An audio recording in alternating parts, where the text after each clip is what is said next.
Good afternoon, everybody. Happy Friday.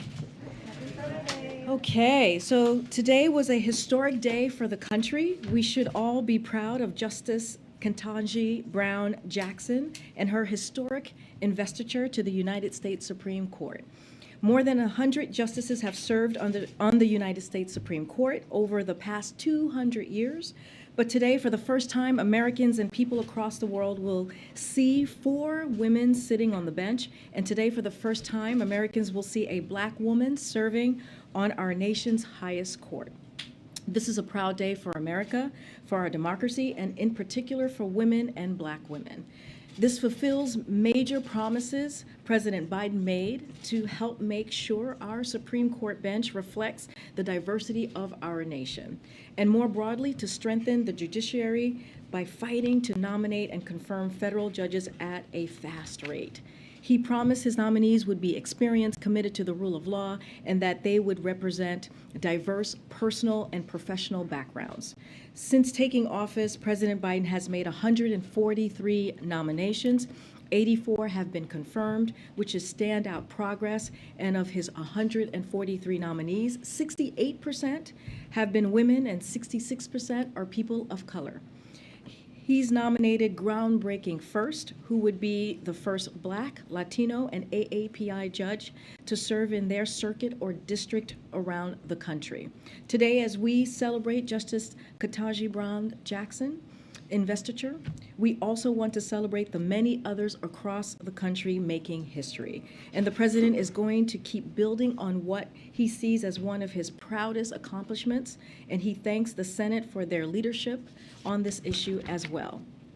Finally, as you heard directly from the president a short time ago, our hearts are with everyone impacted by Hurricanes Ian and also Hurricane Fiona. The president remains in regular touch with the state and local officials and spoke with Florida Governor Ron DeSantis and South Carolina Governor Henry McMaster this morning.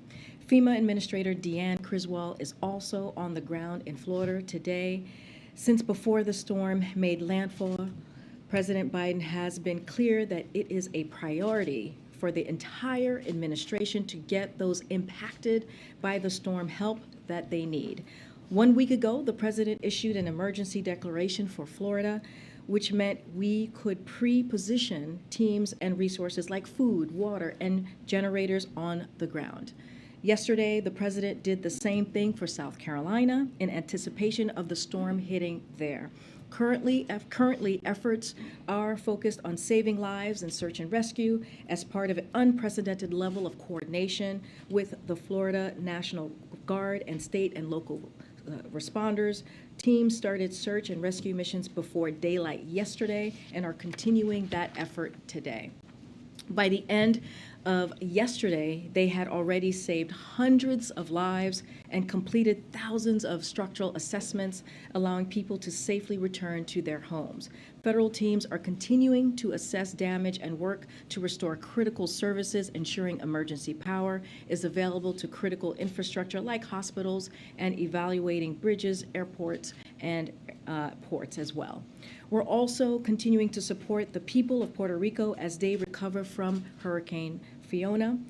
We're providing support for emergency response, recovery, and power restoration efforts, and covering 100% of the cost of public assistance, debris removal, and more. We have over 1,000 federal response workers on the ground, and we are providing millions of dollars to repair highways and bridges as well. We are also investing millions of dollars to make Puerto Rico's infrastructure, including its power grid, more resilient to climate change. The people of Florida, South Carolina, Puerto Rico, and everyone impacted by these storms have the full support of the federal government. And as you can see today, finally, we are joined by National Security Advisor Jake Sullivan at the podium to talk about the United States response to Russia's attempts to annex parts of sovereign Ukraine. And with that, I will let Jake take to the podium. Go ahead, Jake. Thank you for being here.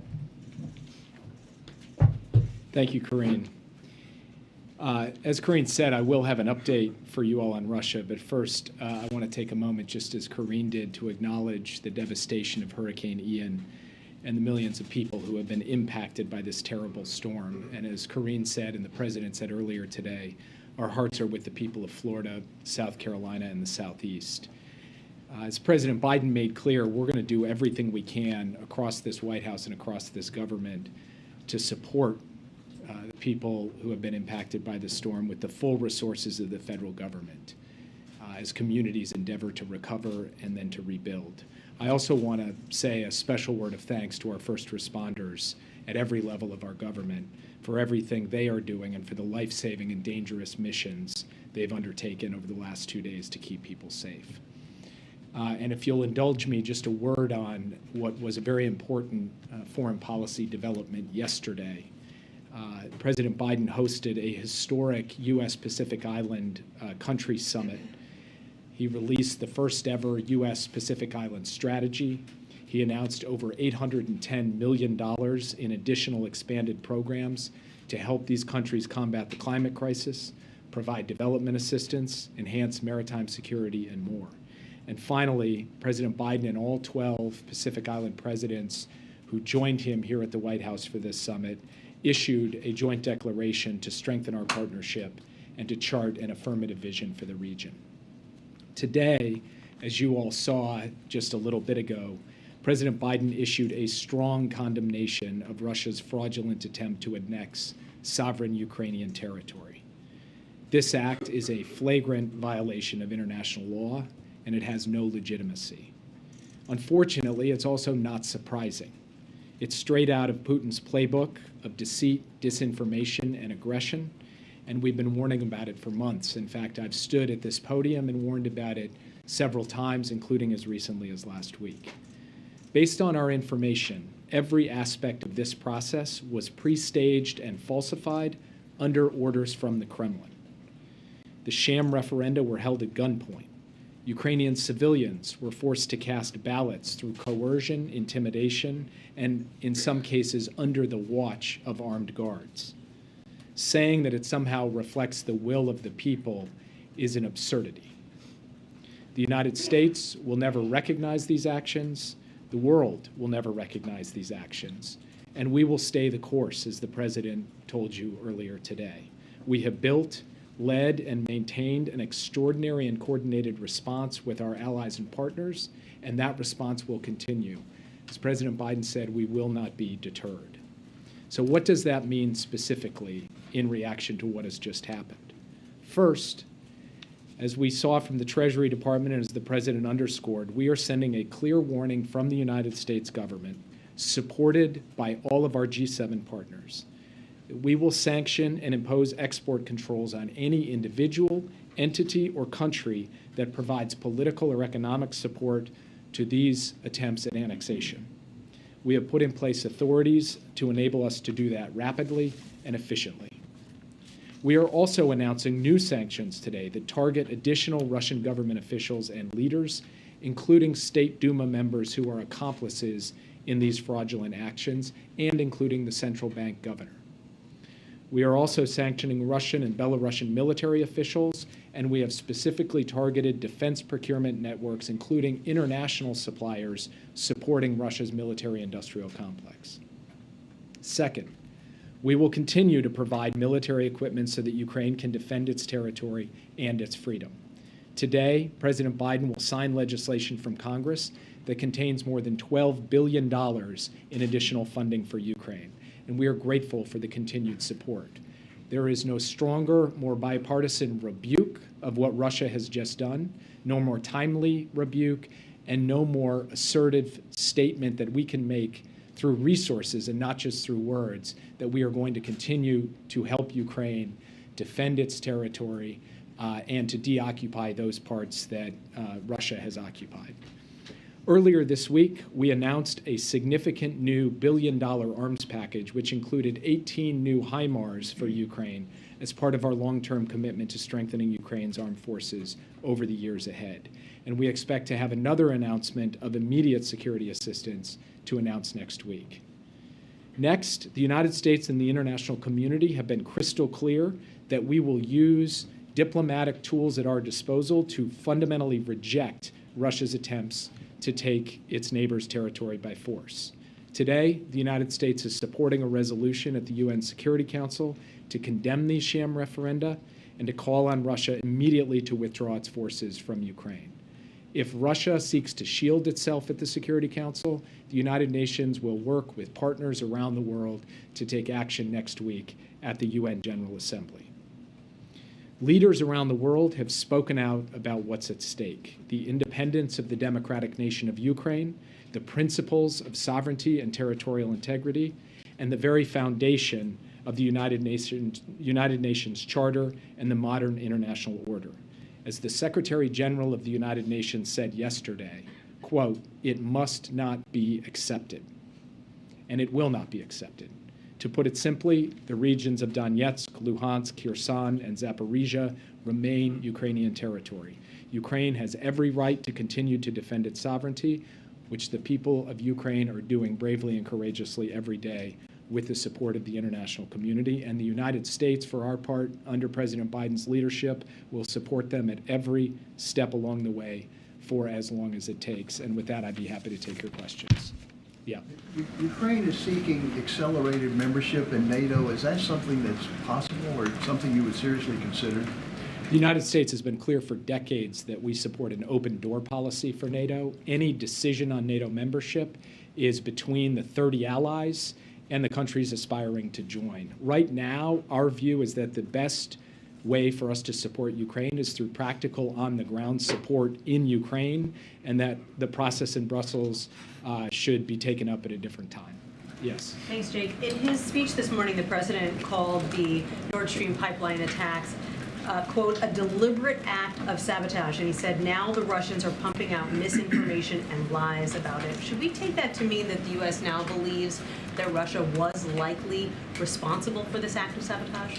Well, first, Russia has done what it frequently does when it is responsible for something, which is make accusations that it was really someone else who did it. We've seen this repeatedly over time.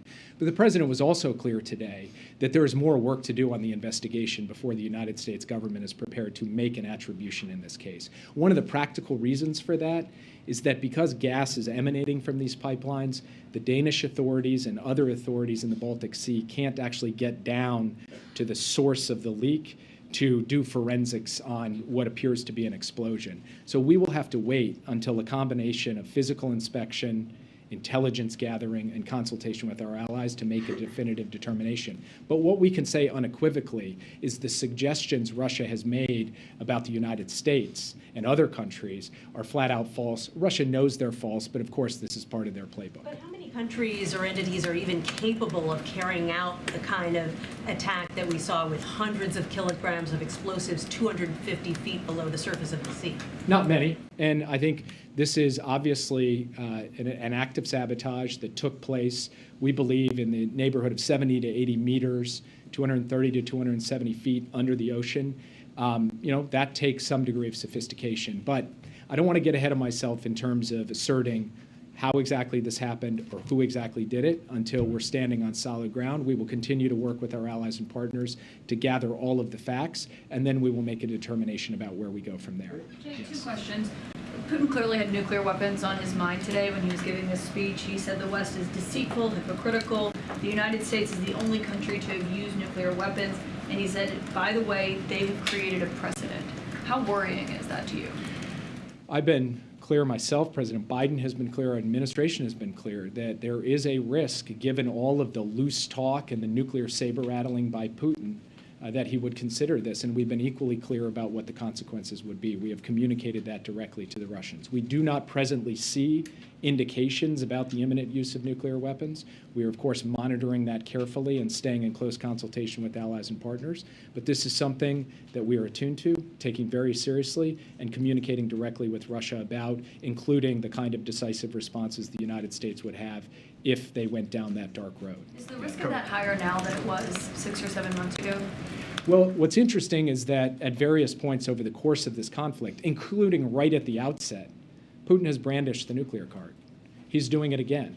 So the risk has been there from the start. It's there today. I'm not going to characterize its exact level, only to say that we have been taking this seriously for some time, and we continue to take it seriously now. Yeah. One broader question before you move on. What lessons from 2014 and from Crimea are you using now? What did you learn from that you're applying here? Well, there's a number of, just in terms of the tactics of how things unfolded in Crimea, including the fact that you didn't have the kind of sustained military conflict associated with it that you do in these cases. That means you cannot draw the analogy too far. On the other hand, one of the things that we have been clear about from the start of this conflict, and even in the months that preceded it, when I stood at this podium and warned that it was coming, is that we were going to be prepared with clear, swift, and very certain responses. And so when I stand here before you today to talk about sanctions, to talk about new funding, to talk about new transfers of military equipment and diplomatic initiatives that are unfolding the very day that Putin gives his speech, that is all the product of months of planning and coordination with our allies and partners so that we do not allow time to elapse, so that we seize the diplomatic initiative, and so that we communicate very clearly we will not accept this, and we will help equip the Ukrainians to push back aggressively against it, even as we rally the international community to condemn it. That has been our strategy from the start. We have tried to be as clear and transparent about that as possible, warning what was going to come, indicating what we would do, and then following through and doing it. And that's what we're doing today. Yeah. Yes, Jake. Would the U.S. actively enter the war if Putin used nukes on Ukraine? So I have said before that we have had the opportunity to communicate directly to Russia a range of consequences for the use of nuclear weapons and the kinds of actions the United States would take. I have also said before that we are not going to telegraph these things publicly. And so all I can tell you is that the Russians understand where things stand on this issue. We understand where things stand on this issue, and I will leave it at that. Do we run the risk, though, if we're not moving more firepower to Europe right now, that we would be unprepared for a serious response if he were to take that kind of action tomorrow? President Biden, even before this conflict began, moved a substantial number of additional U.S. forces on land, sea, and air to Europe. After the conflict got underway, within 72 hours, he had ordered the movement of even more forces beyond that. So we are standing at a level of enhanced force posture across the eastern flank, in the major maritime domains, and with all of the capabilities we need in the air as well. We feel that we have in place right now the capacity to effectively deter and respond to any contingency and to make good on what President Biden emphatically reinforced today, that we will defend every inch of NATO territory. The United States has put in place the pieces for that, and if you look at what our NATO allies have done in terms of surging their own capabilities to Eastern Flank allies, upping their own defense expenditures, we are at a level, a state of readiness to take on any contingency, and we're doing the active coordination and scenario planning to be prepared for whatever comes our way. Is there anything we can do to protect energy infrastructure now before something that's actually in use gets attacked in Europe? The President mentioned today, actually, in response to a question, that we have, in fact, begun coordinating with allies to increase surveillance and monitoring of energy infrastructure, including pipelines in the Baltic Sea. And we will continue to work closely with Norway and other countries that have come out publicly and announced that they are stepping up their efforts in that regard. The United States has capabilities to be able to bring to bear, and we are bringing those to bear. Can you describe a little for us about the scenario planning? I would think that when this war began, there was a certain category of planning that has gone on. And how significantly has that changed as the facts have changed, as these threats have changed?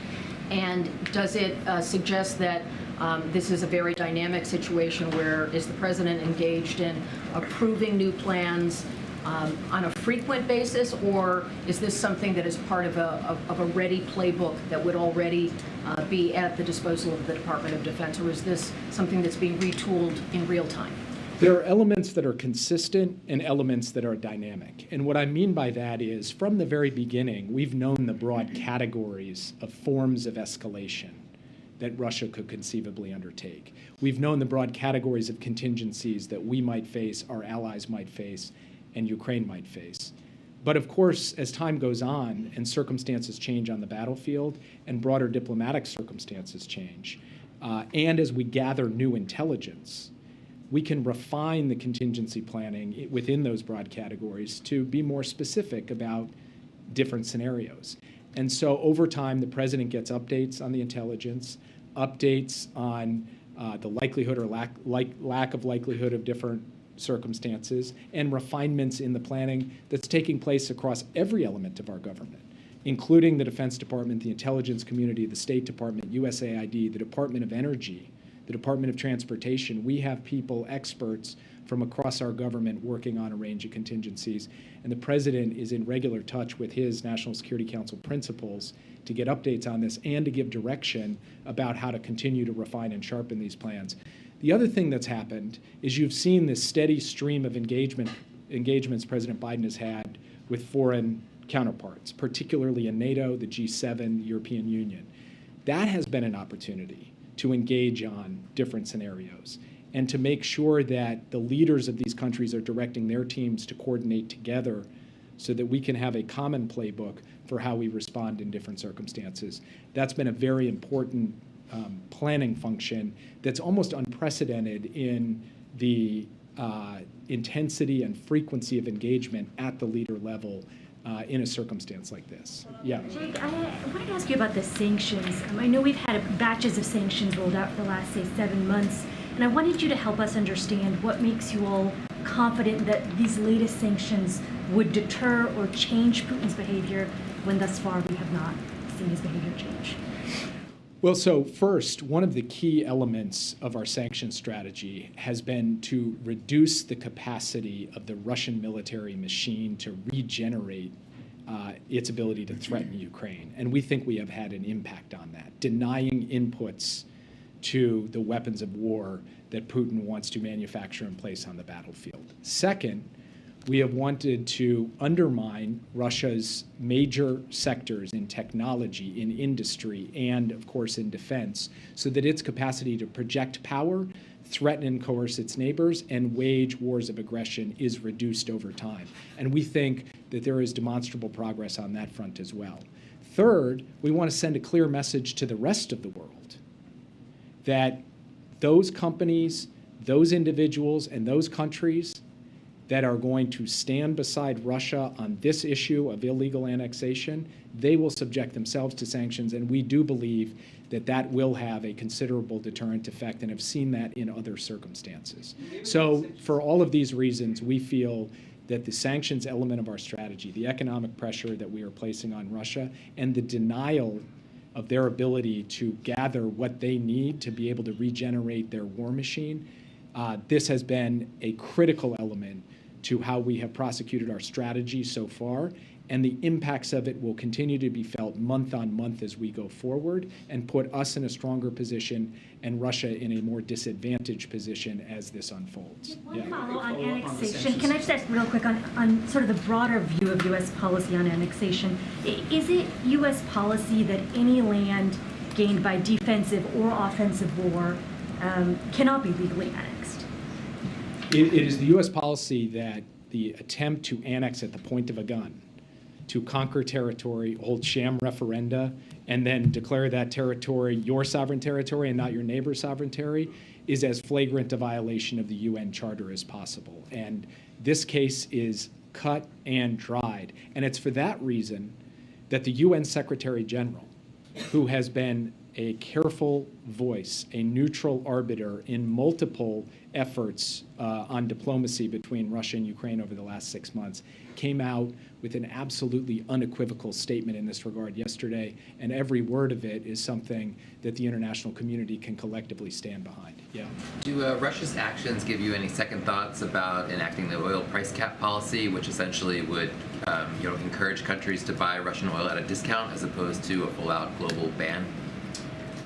We're continuing down the road of negotiating alongside our G7 partners and working with countries who are purchasers or prospective purchasers of Russian oil, what the parameters in terms of a price cap would look like. We are not currently discussing a change in that policy, but rather continuing to find ways to both protect global energy markets and to deny revenues to Putin to feed his war machine. That is our fundamental objective. We believe this is the best method by which to achieve that objective, and we're not looking at a fundamental course correction on that at this time. Yeah. Are you concerned there could be attacks on U.S. and Western infrastructure after the Nord Stream 1 incident? We have to be concerned about the possibility of Russian action, Russian aggression against Western infrastructure, Western facilities. We have been concerned about that from the beginning of the war. We don't have any specific intelligence to share with you today on that, but that is the reason we do contingency planning. It is the reason that we send strong deterrent messages like the President today saying that the United States will defend every inch of NATO territory, and it's why the President said today that we've elevated our surveillance and monitoring of critical infrastructure in NATO territory in the event that it is put at risk, either physically or through cyber means or otherwise, and we will continue to do that. Say there is a heightened concern about that possibility. Well, before this war even began, I stood at this podium and said the possibility that we could see attacks in the United States, cyber attacks, or we could see attacks in Europe, whether physical or cyber, was real. It was real then, it remains real today, and what happened with Nord Stream 1 and 2 only reminds us that it is real. Yes. Thank you. There is a clear nexus between Russia and Iran regarding the drone program that threaten Ukraine. How worried are you about this, and is there any way to stop it? And will you impose more sanction on Iran in the aftermath of the killing of Ms. Amini that you yourself condemned, and also they issued some sanctions, but do we expect more sanctions on the Iranian regime? We continue to condemn the brutality and the repression against the brave citizens of Iran, the brave women of Iran who are simply marching for their rights and their dignity and their justice. And we continue to stand with them, not just in word, but in deed. We have issued several sanctions against Iranian entities for what they have done in this killing and brutality. And yes, we will continue to look for targets to impose sanctions in response to these brutal human rights violations. We have also issued sanctions with respect to the transfer of UAVs from Iran to Russia, and we are looking for additional methods to reduce Iran's capacity to be able to manufacture and then to sell these kinds of systems to Russia. We will continue to work on that. And the entire world should see that Russia, as it runs into problems being able to regenerate its own capabilities, has to turn to other countries to try to get a hold of whatever kind of precision munition it can, including Iranian UAVs, that this is a move Russia has been forced to make because it is being denied inputs, and we're going to try and cut off other countries who Russia would seek to go out and approach to get these kinds of weapons to be able to feed their war machine in Ukraine. Yeah. Can I very quickly ask whether the profile of weapons and stuff being sent is changing, and in particular whether you have a view on whether tanks should be provided to Ukraine either by the U.S. or by other countries facilitated by the U.S.? And separately, while we have you, it's been about a year since that AUKUS deal was announced. I'm wondering if you have any update on the status of that. Are the Australians going to be buying American submarines, British submarines, or a combination of the two? Actually, our leaders just recently put out a statement following the one-year anniversary of the AUKUS announcement, which took place last September, just over a year ago, and we've made substantial progress over the course of the past year. We feel very good about the trilateral cooperation on the submarine program. We think that we have a good path forward. I'm not going to get into specifics on exactly what the nature of the platform will be. That some of the details of that need to continue to be worked out, but even more importantly, I need to protect the sensitivity of it. I will just say that our three countries are very much on the same page about the path forward, and there has been significant progress from concept 1 year ago to now the process of actually putting this in place. We also are pursuing a significant number of advanced capabilities through the AUKUS partnership in cyber, artificial intelligence, and other areas. We've seen significant progress on those as well, and there are certain areas where we are looking to bring in other partners as well as part of an open platform approach. With respect to tanks, we actually have facilitated the provision of tanks to Ukraine from some of our Eastern European partners who have provided the same type of Soviet-style tanks that the Ukrainian army trained on and is in possession of, and we will continue to do that. In terms of other weapon systems, what the President announced this week was a further provision of HIMARS, which we have provided before. We expect the next package will be a re-up of many of the capabilities that the Ukrainians have moved so effectively, and I don't have any announcements of new and additional capabilities beyond What that. about NATO standard, Jake? What about NATO standard tanks, the Abrams tanks, Leopard tanks, like a higher, more modern tank? That's what is being sought by either the Ukrainians or advocates for it. Are you ruling that out, or is NATO ruling that out? I'm not ruling anything out. I will say I don't have any announcement on a U.S. tank today, and in terms of German tanks, I would refer you to the Germans, who are in their own consultations with the Ukrainians on that. Thanks, Jake. Senators Blumenthal and Graham introduced legislation yesterday that would cut off U.S. military and economic aid to nations that recognize Putin's annexation of Ukraine.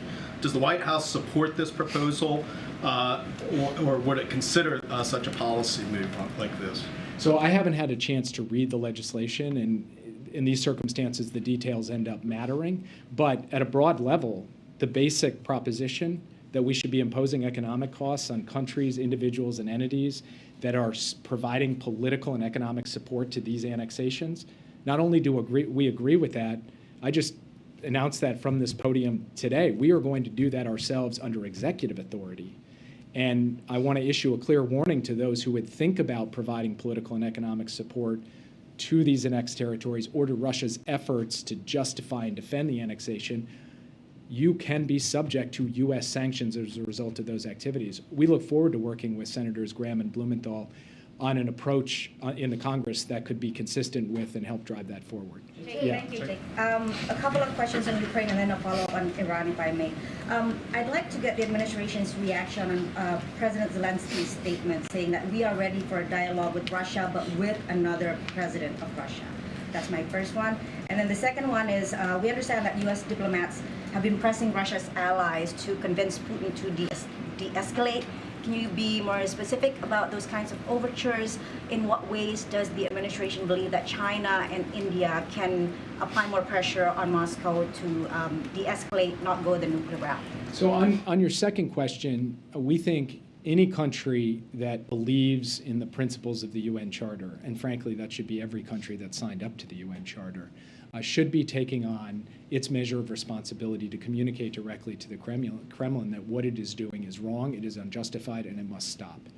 And we are asking that of countries around the world. We'd like them to speak out publicly, and we would like them to convey things privately, diplomatically. With respect to the first question, which was, I'm sorry. Zelensky saying that he's ready for a dialogue with Russia, but with another president of Russia. President Zelensky has consistently said throughout this conflict that the war ultimately will end through diplomacy, and we have consistently backed him up in that. I would have to refer you to him on that precise statement and what he means by it, but what I will tell you is that we have had daily engagement with the president, his chief of staff, his foreign minister, his defense minister, and much communication, of course, between our military and their military to make sure that we are understanding one another well, that we are transparent about the support we're providing and the strategy they're pursuing. That continues today, and that will continue every day from here on out. Does it share the sentiment of President Zelensky that a dialogue is only possible with another president and not Vladimir Putin? I don't know the context of the statement, unfortunately, so I can't answer it in the characterization you've just provided it. What I will say is that President Biden believes that a diplomatic solution in Ukraine is possible, but it is only possible according to the basic terms of the UN Charter that everybody signed up to. That's what he said in his UN speech last week. He continues to believe that quite strongly, and in his conversations with President Zelensky, they've been of the same mind on that point. Please follow up on Iran. Question that on the pipeline, did I hear you correctly to say that the U.S. government has ruled out the involvement of any European allies, including Eastern European countries, some of whom are very angry about that pipeline and in the sabotage? And that we do not believe that this was the work of any NATO ally. And then, more broadly, Putin in his speech cast this as a kind of cultural struggle, with Russia standing for tradition and the U.S. and the West standing for Satanism, for attacking the family and traditional values and things like that. How do you answer that argument? I mean, it's raving. The fact that he's using words like Satanism is, to me, precisely the kind of over-the-top rhetoric and ranting that you hear from someone who has no basis to justify what is a colonial and imperial land grab. And so rather than fill in any kind of logic or moral defense of what he has done, he has to resort to these kinds of absurd arguments. And I think that can be plain for the entire world to see. Yeah, Thank and you I'll, so much. this will be the last one, so that I can Thank you, Jake. On another topic, what is your expectation for the election in Brazil this Sunday? What are you going to be watching for? And how fast is the White House going to recognize the result once it's announced? I don't make predictions about American elections, so I promise you I will not make predictions about Brazilian elections or the elections of any other country. So, thank you, guys. Question about Ukraine. Thank you. Thanks for coming. Thank you. Thank you so much, Jake. We don't have much time because I know folks have to gather, but Colleen, you want to kick us off? Sure. Karine, can you give us an update on the president's plans? Will he go to Florida? Will he go to Puerto Rico? And then also, do you have any idea how much money you'll have to request from Congress yet to replenish the disaster fund? So I'll say this, the continuing resolution in Congress, as you all know, is voting. They're voting on this all today, so we'll help ensure that FEMA has the resources it needs to address immediate response and recovery needs, including those in Puerto Rico and also in Florida. So we will remain in close touch, obviously, with Congress on continuing to evaluate that. As far as what's currently happening, look, the president's been very clear.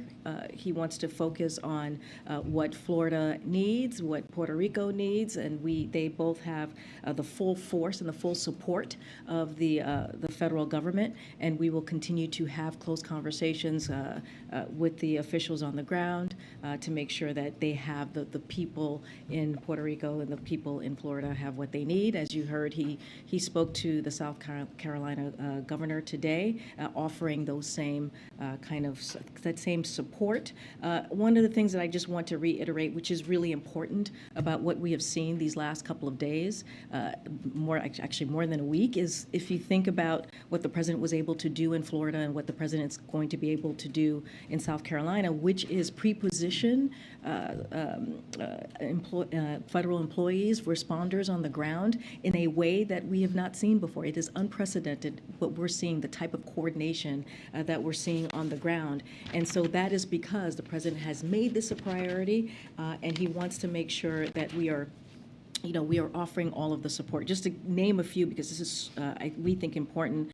It's the FEMA Urban Search and Rescue, the U.S. Coast Guard, the Department of Defense, DHS, the Department of the Interior, working hand in hand with the Florida National Guard and state and local responders. And these teams are doing the work day and night to make sure that they're rescuing folks on the ground, but also offering water, food, and generators as well. When the president does go to Florida, whenever that might be, does he want to meet with Governor DeSantis personally? So, I want to be very clear about this. This is not about politics, right? This is about the people of Florida and what they need. When we saw Surfside, the horrible, catastrophic, building falling in Surfside and killing so many Floridians not too long ago, over a year ago, you saw Governor DeSantis and you saw this president sit side by side talking about how they were going to work together to make sure that community got everything that they need. So this is not about politics. I don't have anything to share about a trip that the president's going to be making. He spoke for himself yesterday. It's something that he wants to do when it's appropriate in Florida. He does want to also go to Puerto Rico, and once we have an announcement to make, we surely will make that announcement. Apparently a meeting today between the administration and oil executives. Could you tell us a little bit about that? What's that for? For sure. So from what I understand, like as you stated, there's a meeting that happened with the Department of Energy with the oil companies. Don't have anything to share at this time as to how that meeting went or what was on the agenda. But certainly it is an important meeting as we look at continuing to keep those gas prices and oil prices down for the American people. As soon as I'm sure there'll be a readout and some more information to share to all of you. Go ahead. Yesterday, President Biden said that Governor DeSantis, when they spoke, complimented him and praised the immediate response from the federal government. Is that a sentiment that the president returns? Does he think Governor DeSantis has handled the response to this well so far? So I can't speak to the specifics of a private conversation. I can say that we gave a readout from our end about how the conversation went.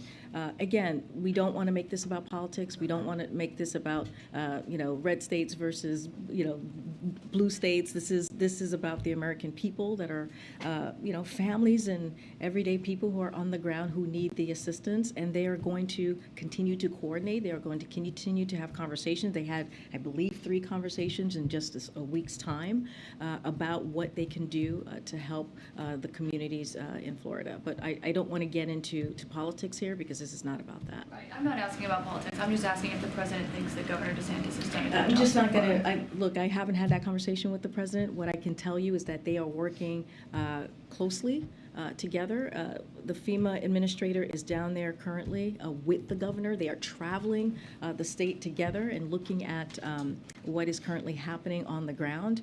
I'm not going to get into particulars of who's doing a good job and who's doing could do a better job, I should say.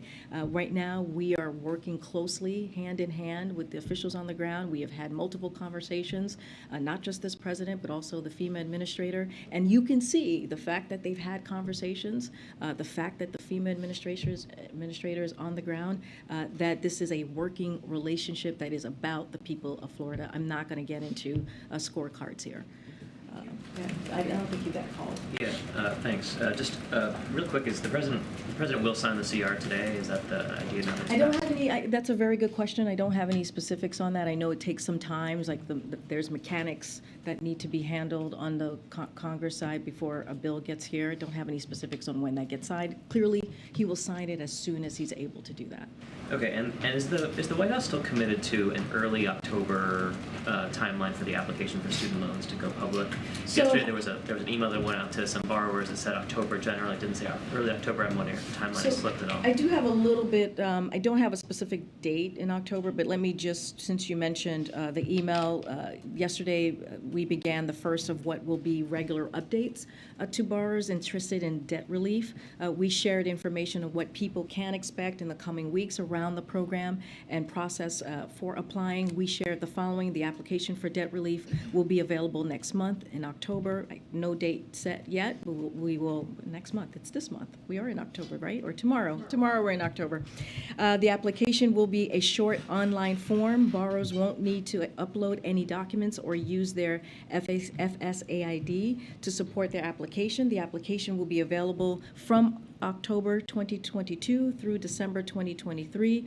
Once an individual submits a form, the Department of Education will review the application, determine if the individual is eligible for relief, and will work with their loan server to process the relief.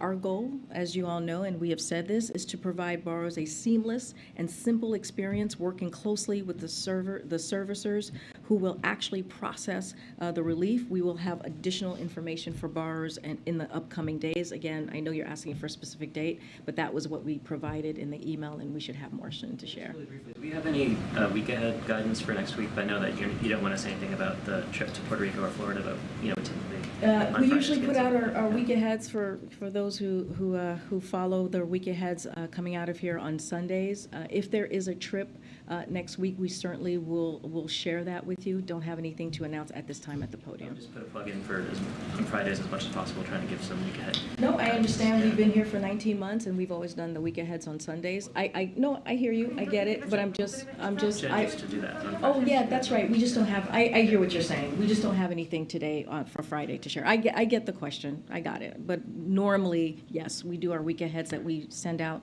on Sundays. And you're right. We used to do that on Fridays. I just don't have anything to share. And we will try and be more proactive in doing that on Fridays for sure. Go ahead, Jackie. Thanks, Karine. A couple times this week, the president came after oil and gas companies. He threatened again to investigate instances of price gouging. But John Kirby said yesterday that he hadn't seen any evidence of that happening. And I remember the president first put out this this call for the FTC to investigate possible price gouging in November of last year. So my question to you is, why does he keep throwing that out there, and does it have anything to do with the possibility that OPEC could announce a production cut next week and we might start to see prices come up? Is he trying to deflect away from... As you know, we're not going to speak to OPEC Plus. We are clearly not a partner or part of OPEC Plus. So they are an independent entity, and we allow them to make their news and their announcements on their own. What we're saying is we're just making sure that while people are we are all dealing with a hurricane, that gas and oil companies don't take advantage of it. It's just a little bit of a, hey, we want to make sure in this time, when people are losing their homes, when people are dealing with an incredibly difficult time, that we shouldn't take advantage of it. That's it. It is just coming from the president, and we feel that coming from the president is a powerful voice. And so, look, we know that disruptions from hurricanes can pose challenge to markets, but the latest projections show that major refineries should not be impacted by Hurricane Ian.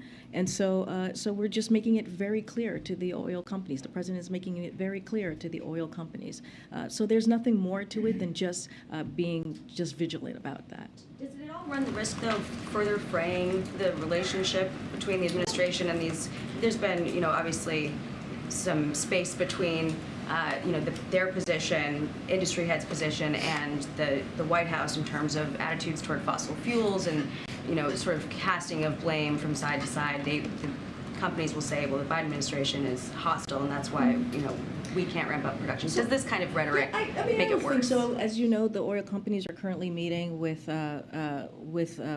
officials, White House officials, and the Department of Energy.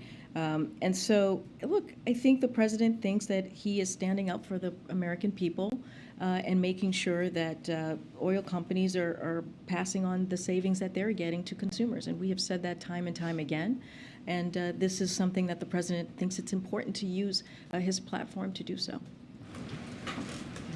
Thanks, Karine. Can you give us, I know you're not going into the week ahead, but for the weekend, President Biden is in town. He's going to the Congressional Black Caucus dinner tomorrow night. Are there other things he's doing this weekend, anything related to the hurricane that he's planning to? Well, he is getting regularly, daily updated on Hurricane Ian. As you've heard him say many times, if we have anything else to share, we certainly will. As I mentioned, Administrator Criswell is in Florida, so when she, either before she gets back or when she gets back, she certainly will give the president an update on what she saw on the ground. So that'll be very important. And she has spoken to him many times, multiple times this week. So again, he'll get a daily update, as he has been for the past week or so, on both Hurricane Fiona, when that was happening, and currently with this hurricane. And we will have more to share if there's any other calls that he makes on the ground with officials as well. The other thing I wanted to ask was, you had said the other day that Jackie Walensky's family was going to be here today for a bill signing. Has that happened? Is it happening? It wasn't on the schedule. So yeah, and as you all know, we don't put every bill signing on the schedule. As you can imagine, this is a personal moment that the president was doing. Like I mentioned in the briefing a couple of days ago, and as you just stated, the president has been looking forward to hosting the late representative's family and other lawmakers to honor her legacy, and he is signing the bill naming a post office in her memory, and that is happening. It was happening when we started the briefing, so I haven't gotten an update on how that went, but clearly this is an important moment for her family, and so I can give you a little bit of who was in the meeting so that you all know. It included the late representative's husband, mother, brother, staff, and several bipartisan members of Congress, Speaker Pelosi, Minority Leader Kevin McCarthy, Representative Jim Baird, Representative Jim Banks. So this again happened while I was coming to the podium, and as you know, the majority of bill signings are not necessarily always done in public, and so this is that example as well. So Kevin McCarthy was here for the bill signing. Is that the first time has he met? I don't have a kind of a data or on how many times he's been here, so I actually can't speak to that at this time, but he was here for this particular bill signing. We have to remember that the issue that she fought so hard for on ending hunger, ending child hunger and specifically, has been an issue that's been bipartisan, and that's what we saw a couple of days ago from that summit. Okay. Yeah, thank you. The Education Department yesterday tweaked some eligibility issues with the student loan forgiveness plan that it basically say that borrowers with federal loans that are owned by private banks are now ineligible. It'll affect perhaps 770,000 borrowers. I've also seen a couple million. Just curious, is that a disappointment for the White House that you have to make this change, seemingly around some legal issues? And could there be future changes before applications are made that could narrow eligibility further, or is the plan final now? So first, I just want to make sure, because I know this was out there, that the number of borrowers impacted or change in this change is much smaller. I know there was a number of millions, but it's actually much smaller. So our goal from day one has always been to deliver relief to many borrowers as possible, as quickly as possible, and this change helps us achieve that. So we will continue to make sure we zero in on that. Look, the Department of Education continues to explore alternative ways to provide relief to those borrowers with commercially held loans. I do want to say that when you think about what we're trying to do, right? We're trying to give relief to everyday Americans, right? We're trying to give relief to working families. We're trying to give relief to working Americans. And the fact that you see folks out there in Republican states that are making it very hard for us to do that, for us to give a little bit of a breathing room to working Americans, I think it's really unfortunate, because what we are doing is actually popular with Americans. What we are doing is actually giving Americans an opportunity to put money down on a house, an opportunity to start a family. And so that is what, unfortunately, we're seeing that these red state Republican officials are doing. And remember, this is going to help 40 million Americans who truly, really need just a little bit more space. Do you anticipate, though, that the plan is now final, or could there be other modifications like this before the... So I don't want to, I can't speak to that. What I can say is we're going to do everything that we can to explore alternative ways to give relief to those borrowers, these particular borrowers that you were asking me about, that are with commercially held loans. And so we're going to do everything that we can. The Department of Education is going to do everything that they can. Again, this is about giving relief, a little bit of breathing room, some extra kind of opportunity for folks to really, be able to get that house again, to start that family. And so that's what we're going to continue to focus on. I think I have to go. I'm getting but I'll see you all next week, and we will have a week ahead as soon as we can. Thanks, everybody. Thank you.